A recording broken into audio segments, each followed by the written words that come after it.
하나님의 말씀 디모데전서 1장입니다. 하나님의 말씀 디모데전서 1장 1절에서 4절까지 보도록 하겠습니다.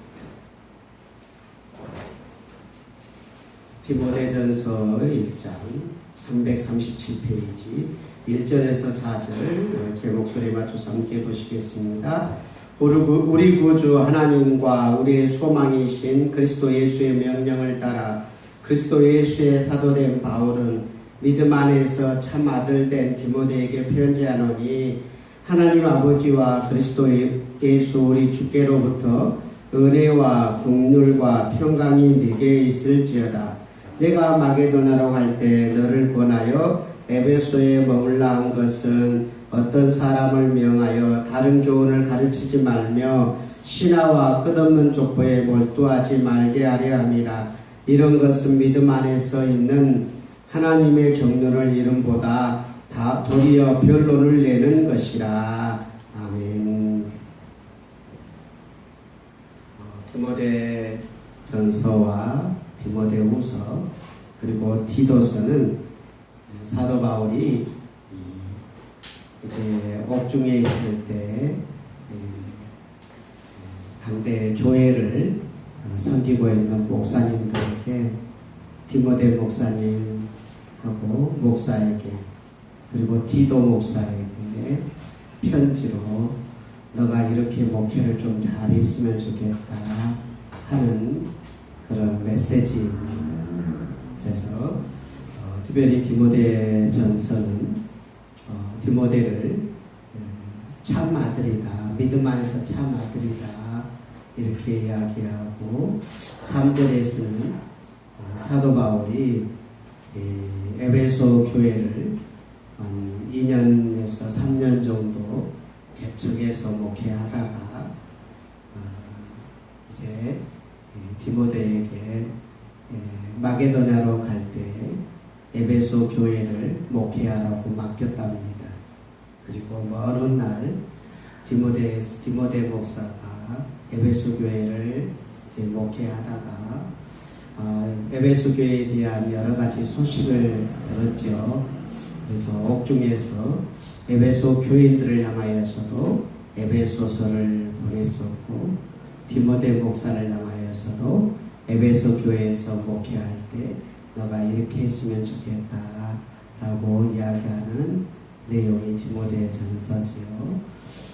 근데 이제 오늘 여러분하고 함께 말씀을 나누려고 하는 것은 디모데를 향한 첫 번째 인사의 내용이 어떤 내용이 있는지 한번 살펴보도록 하겠습니다. 자, 2절 같이 보도록 하겠습니다. 2절 믿음 안에서 참 아들 된 디모데에게 편지하노니 하나님 아버지와 그리스도 예수 우리 주께로부터 은혜와 긍휼과 평강이 내게 있을지어다. 자, 무엇과 무엇이 있을지어다? 은혜와 긍휼과 평강이 있을지어다. 우리가요 다른 서신서 예를 들어서 갈라디아서, 에베소서, 빌립보, 골로새서, 고린도전후서 여러 교회를 향한 편지들을 볼 때요 사도 바울은 항상 두 가지를 간절히 축복하며 기도하며 너희 교회들이 이것과 이것이 넘치기를 원한다 했을 때 나타나는 두 가지가 뭐였냐면 은혜와 평강이 너희에게 있을지어다. 이렇게 늘 그렇게 인사를 주었는데 오늘 본문에서는 한 단어가 더 들어가요. 은혜와 긍휼과 평강이 너에게 있을지어다. 너에게 있을지어다. 이렇게 이야기를 합니다. 그래서 제가 오늘은 여러분하고 함께 나누고자 하는 주제가 있다면 이 긍휼이라는 단어예요. 은혜도 그렇게 필요하고 그리고 평강도 이 목회자에게 필요하지만 목회자에게 있어서 또 다른 한 필요한 것은 긍휼이라는 단어입니다. 긍휼이라는 단어라는 것은 결국 불쌍히 여기는 마음이라. 불쌍히 여기는 마음. 긍휼히 여기는 마음.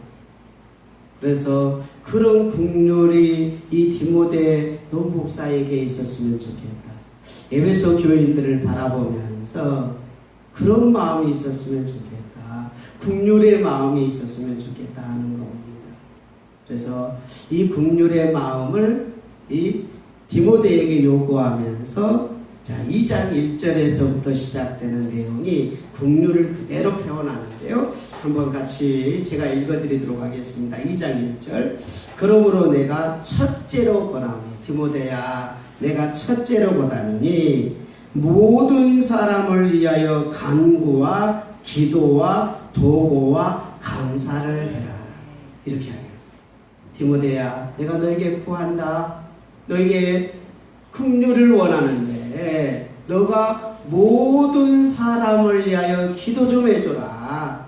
그래서 사람을 가리지 말고 누구에게든지 모든 사람을 위하여 기도해라 라고 하고 임금들과 높은 지위에 있는 사람을 위하여 기도하고 또 4절에서 아주 중요한 내용이 나오는데 하나님은 모든 사람이 구원을 받으며 진리를 아는 데 이르기를 원하시느니라 라고 표현하면서 하나님의 마음이 어떤 마음인지를 소개하고 있어요.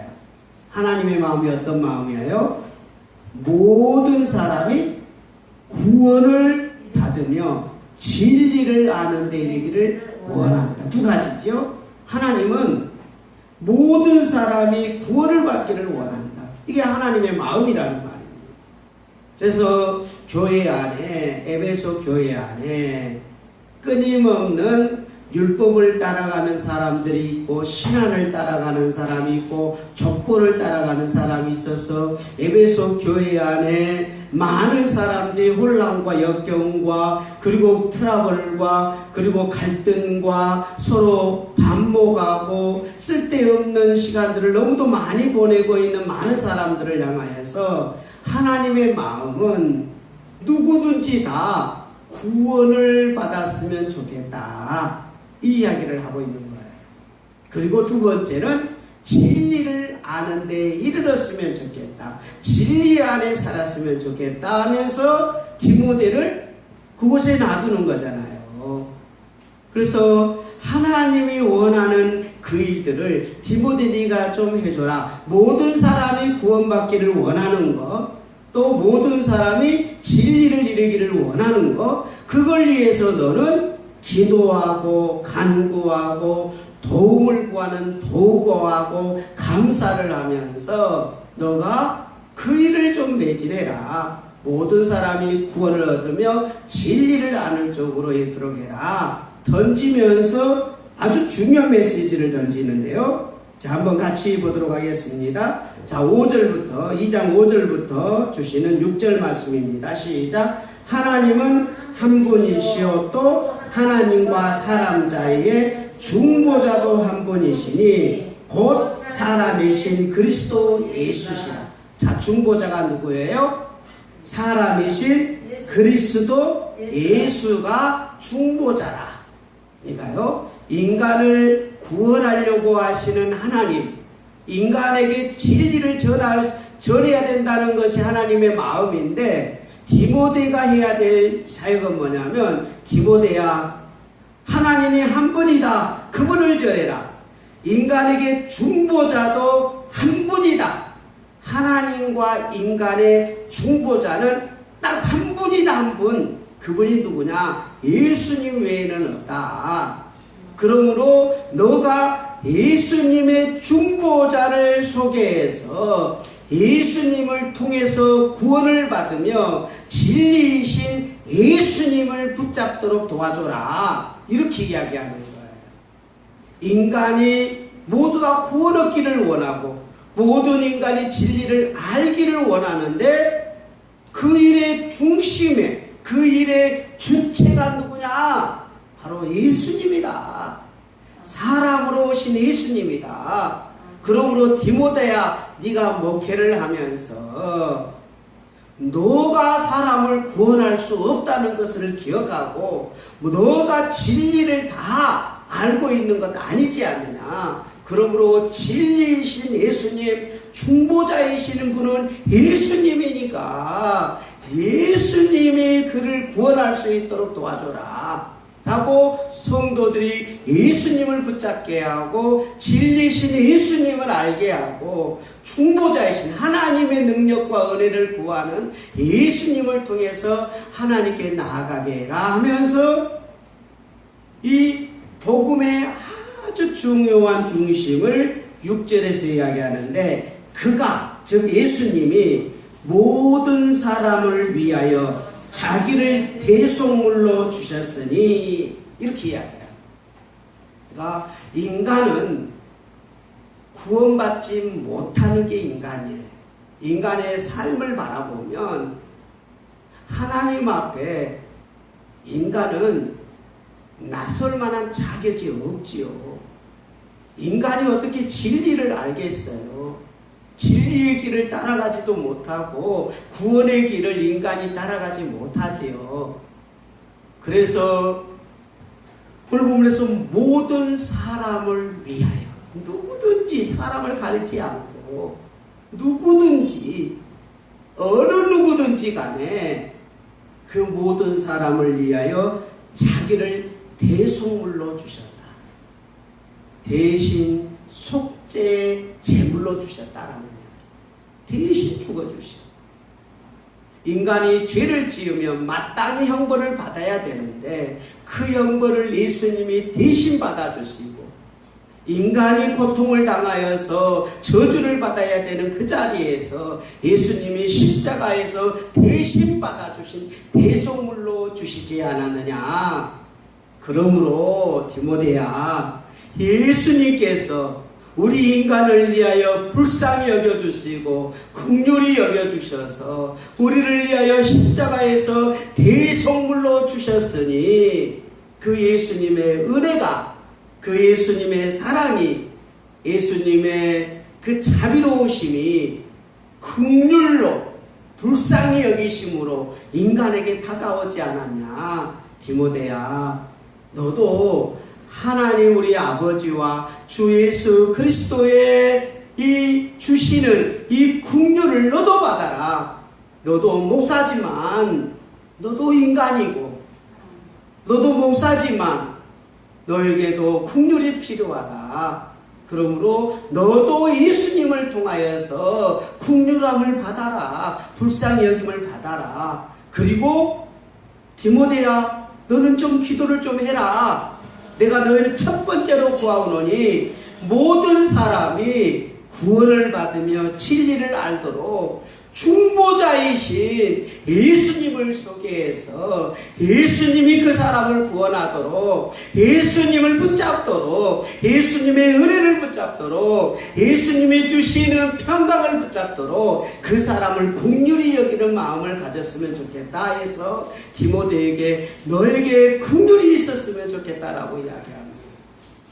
이게 바로 목회자가 가져야 될 마음인 것 같습니다.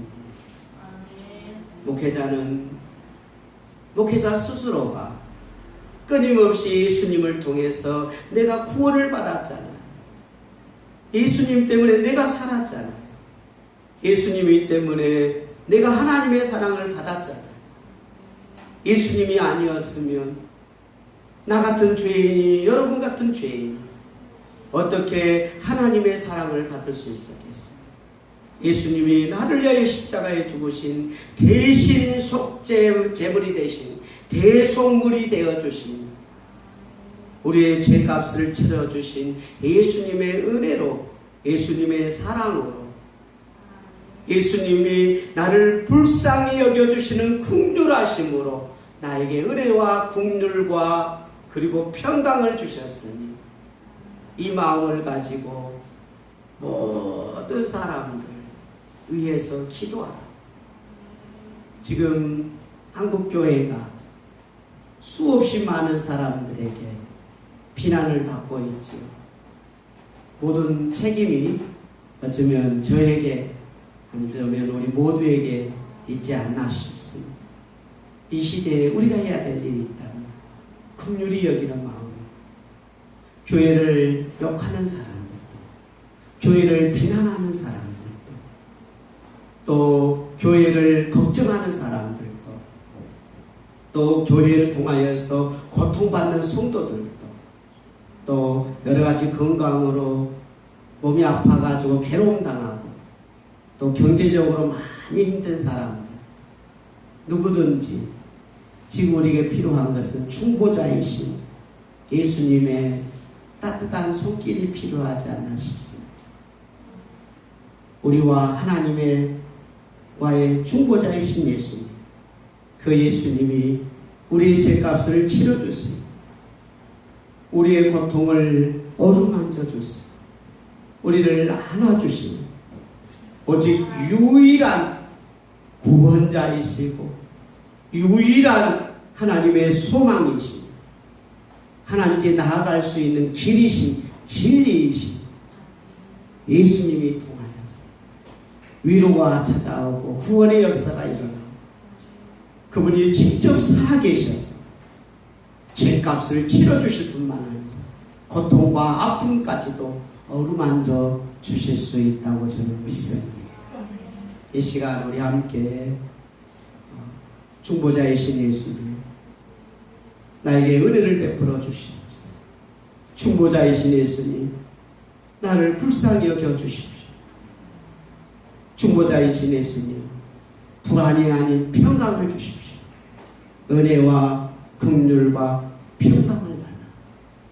예수님을 통해서 나를 구원하시고 내게 찾아오시고 우리가 인간을 의지하지 아니하고 예수님을 통하여서 진정한 은혜와 예수님을 통해서 진정한 긍휼을 불쌍히 여겨주시는 것, 예수님이 주신 진정한 평강을 누릴 수 있도록 인도해 달라고 우리 합심해서 함께 기도하도록 하겠습니다. 우리 함께 기도하시겠습니다. 은혜로우신 하나님 감사합니다. 우리의 구원자 되신 예수님, 우리의 생명을 주시는 예수님, 우리에게 놀라운 종을 던져주시는 예수님의 은혜도 너무도 크고 놀랍습니다. 아버지 하나님, 이 시간 먼저 나를 불쌍히 여겨주시어 나를 긍휼히 여겨주시는 주, 나의 중보자가 되신 예수님, 모든 사람을 예수님의 은혜가 풍성함을 느끼고 이 땅에 있는 모든 국민이 예수님의 은혜가 있어 필요하고 예수님의 긍휼이 필요하고 하나님이 나라를 불쌍히 여겨주시고 이 나라를 붙잡아 주시고 하나님께서 도와주시기를 원하고 하나님 함께하여 주시기를 원하고 너무도 연약하고 부족하고 주님의 은혜로 보살펴 주시고 주님 함께하시고 죄 백성들을 어루만져 주시고 죄 백성들이 은총 베풀어 주시고 거룩한 은혜를 더하여 주시고 주님 도우시옵소서. 주님 함께하여 주시고 은총 베풀어 주시고 주님 도와주시고 우리의 중보자가 되신 예수, 우리를 구원하시는 예수, 우리를 긍휼히 여겨주시옵소서. 우리를 불쌍히 여겨주시고 십자가의 보혈로 덮으시고 하여서 우리의 고통과 우리의 괴로움을 아시는 주, 주님의 은총